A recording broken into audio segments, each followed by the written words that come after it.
Je me fais souvent demander jusqu'à quel point un agenda doit être rempli. Alors restez avec moi, on en discute aujourd'hui.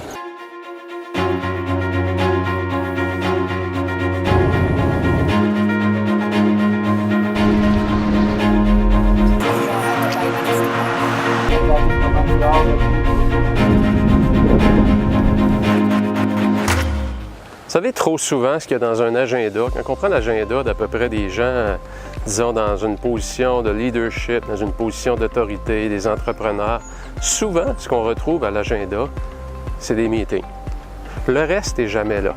Donc, quand on prend l'agenda, on va voir les meetings d'entreprise ou encore des rendez-vous importants personnels avec un enfant, chez le médecin, peu importe. Mais tout le reste des activités, il n'y a absolument rien qui est à l'agenda. Et vous savez, c'est souvent l'erreur majeure qu'on fait, c'est qu'on va mettre à l'agenda les choses les moins importantes. Vous savez que les meetings, la plupart des meetings, par expérience aujourd'hui, après 25 ans, la plupart des meetings, sincèrement, pourraient durer 5 minutes.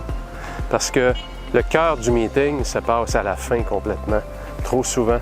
Et les meetings d'1 heure, de 2 heures, de 3 heures qui abrutissent les gens et qui sont en plus à votre agenda tout le temps, c'est ce qui gruge le maximum de votre performance. C'est ce qui affecte le plus les résultats de l'entreprise. Alors, ce que je vous invite à faire aujourd'hui, et je le répète tellement souvent, identifier les 3, 4, 5 activités qui sont trop souvent mises de côté et qui ont le maximum d'impact sur les résultats. Prenez l'exemple aujourd'hui, j'entends tellement souvent parler de gens qui disent que c'est très difficile de trouver du personnel. Et c'est encore plus difficile de trouver du bon personnel.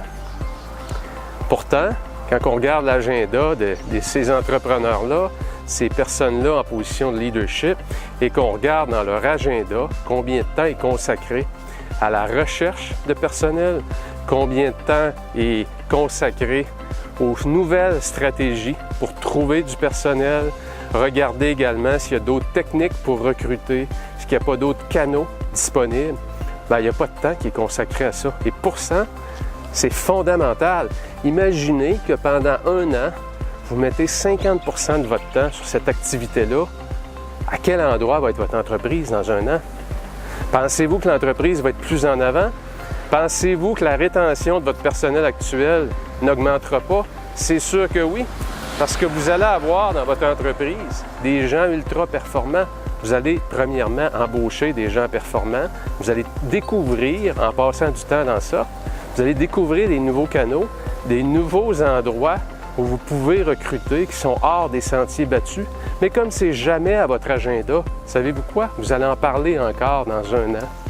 Comme dans les groupes de déjeuner où je vais, et 1 an plus tard, on parle encore de la difficulté de trouver du personnel. Et dans 2 ans, on va probablement parler de façon encore plus criante. Et pourtant, il y a des entreprises qui se distinguent. Il y a des entreprises, aujourd'hui, qui ont des listes de personnes qui veulent travailler pour eux. Hein? C'est incroyable, hein?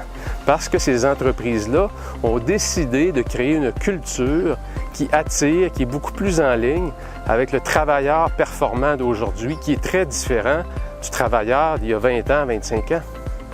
Alors, si vous voulez que votre entreprise améliore sa performance, mettez vos énergies à l'endroit où vous avez vos plus gros problèmes et inscrivez-le à votre agenda et assurez-vous qu'à chaque jour, il y a au minimum 30-45 minutes de consacrer à cette activité-là.